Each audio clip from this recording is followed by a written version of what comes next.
జనసేన గాని బీజేపీ గాని పార్టీల ప్రస్తావన అనవసరం అండి. ఈ రాజధాని మ్యాటర్ మీద లేవు సినిమాలో ఏం లేకపోవచ్చు అండి, సినిమాలో లేకపోవచ్చు. ఉన్న కాన్సెప్ట్ లో వాళ్ళు సానుకూలమైనటువంటి స్పందనతోనే ఉన్నారు, మొదటి నుంచి ఇదిగానే ఉన్నారు. వాళ్ళు చెప్పాలి సార్, అది సానుకూలంగా ఎందుకు చెప్పట్లేదు? నేను ఎలా చెప్తాను? ఎన్నిసార్లు రాజధానిలో పవన్ కళ్యాణ్ పర్యటించలేదు అమరావతి ఏరియాలో? ఎన్నిసార్లు బీజేపీ వాళ్ళు సానుకూలంగా మాట్లాడలేదు? తెలుగుదేశం మొత్తం కూడా దిగుంది కదా. మీరెందుకు వాళ్ళు లేరు, అది రాజకీయం కాదని చెప్పి దాన్ని ఎందుకు స్ట్రెస్ చేసి? నిజంగా వాళ్ళు లేరండి మా సినిమాలో. సరే ఓకే, అది మీ ఇష్టం. మాకెందుకు, మీకు ఇస్తుందో లేదో మాకు అనవసరం.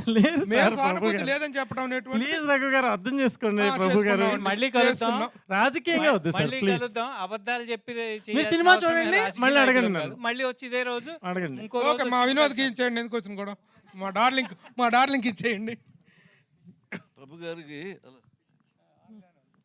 ప్రభు గారికి ఆయన చెప్పింది యాక్సెప్ట్ చేయాలి, ఎస్ అన్నారు. No no no no no actually Prabhu garu దీనిలో పొలిటిక్స్ వాళ్ళు ఉన్నారు, కానీ మేము వాళ్ళ పొలిటిక్స్ దీన్ని తీసుకోలేదు. వాళ్ళని మన ఈ రైతులుగా ఇప్పుడు ఆయన ఉన్నారు, ఆయన ఏ పార్టీ నాకు తెలియదు, బట్ ఆయన ఒక రైతును నాకు తెలుసు.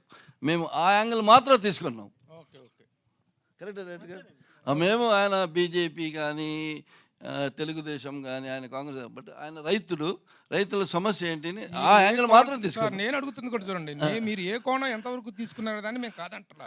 నా మిత్రుడు అడిగినటువంటి ప్రశ్న ఏంటంటే, వీటిలో ఆ పాత్రలు ఉన్నాయా, ఆ పార్టీల వాళ్ళు ఉన్నారని అడిగితే సినిమా ఆయన అడిగిన ఎవరు ఓదార్చలేదు అన్న దాని మీద వచ్చినట్టు లేదు.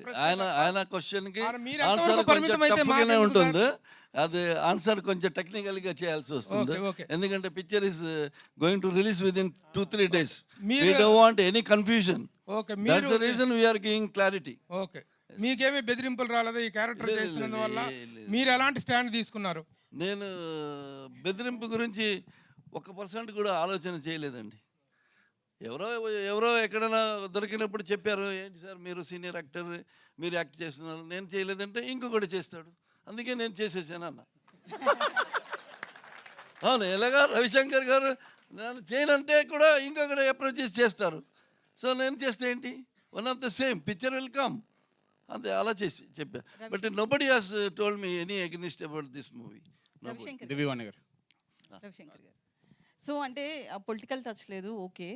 బట్ ఏంటంటే మీరు ఫస్ట్ మూవీ అంటే ఇది ప్రొడ్యూస్ చేయడం, ఒక్కొక్కసారి ప్రొడ్యూసర్ పేరు ఒకరు ఉన్నా కూడా వెనకాల సపోర్ట్ వేరే వాళ్ళు ఉండొచ్చు. సో దీనికి ఏమన్నా అలా ఉన్నారా? ప్లస్ ఈ రాజధాని ఫైల్స్ చెయ్యాలి అని ఎందుకు అనిపించింది? ఎందుకంటే మీరు కూడా అక్కడ మీకు తెలిసిన వాళ్ళు ఎవరైనా రైతులు ఉన్నారా ఏంటి? మీ బ్యాక్గ్రౌండ్ ఏమన్నా రైతులు? నా వెనకైతే ఎవరు లేరు, ఇక్కడ లేరు, ఎక్కడా లేరు. ఎప్పుడు నాది ఒంటరి పైనమే, ఒంటరిగానే వచ్చాను. Okay, so I'm not a person born with golden spoon కాదు. స్వశక్తితో పైకి వచ్చాను, సొంత ఆలోచనలతోనే. నేను ఈ మీడియాలోకి వచ్చినప్పుడు, ఇంటర్నెట్ మీడియా అనేది 24 ఏళ్ల క్రితం, ఇక్కడ ఉన్న చాలామందికి అసలు ఇంటర్నెట్ ఏంటో కూడా తెలిసి ఉండకపోవచ్చు. ఆ రోజు ఇంటర్నెట్లో వీడియో చూపిస్తారా అని హేళన చేసిన వాళ్ళు కూడా చాలామంది ఉన్నారు. ఇంటర్నెట్లో కూడా వీడియో చూపించచ్చా అని గొడవ పెట్టుకుని వెళ్ళిపోయిన పార్ట్నర్లు కూడా ఉన్నారు. సో అది వాళ్ళు నిజమైంది. వాళ్ళు వేలాది మంది బతుకుతున్నారు, లక్షలాది మంది బతుకుతున్నారు ఈ దేశంలో.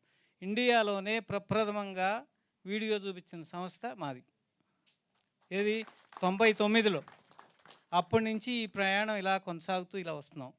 అప్పుడు నా వెనక ఎవరు లేరు. ఇప్పుడు నేను ఒక రైతు పెట్టిన, మా ఫాదర్ వ్యవసాయం చేసేవాళ్ళు. నేను వీలైతే ఇప్పటికీ మా ఊరు వెళ్ళినప్పుడల్లా ఇప్పటికీ వ్యవసాయం చేస్తుంటా. ఆవులను పెంచుతా, గేదెలను పెంచుతా, కోళ్ళు పెంచుతా, అన్నీ ఉన్నాయి వ్యవసాయ పరంగా. ఇక్కడ కూడా వీలైనప్పుడల్లా పనులన్నీ చేస్తుంటా, వ్యవసాయ పనులు. ఇటువంటి నేపథ్యంలో ఉన్న నాకు రైతులు, ముఖ్యంగా మహిళలు రోడ్డెక్కి వాళ్ళు చేసేటువంటి వాళ్ళ బాధలు, కష్టాలు, కన్నీళ్ళు చూసినాక మనం కూడా ఏదో ఒకటి చేయాలి. ఇప్పుడు ఆ సమస్యను ఎలా చిత్రీకరించారంటే, అదొక 29 గ్రామాల సమస్యలాగానో ఏదో చిత్రీకరించేసి ఒక కులానికో ఒక ప్రాంతానికో సమస్యలాగా చిత్రీకరించారు. నేను ఒకసారి ఢిల్లీ వెళ్ళినప్పుడు ఒక మీడియా మిత్రులందరితో నేషనల్ మీడియాలో డిస్కస్ చేసినప్పుడు, that's a small problem of few villages అన్నాడు.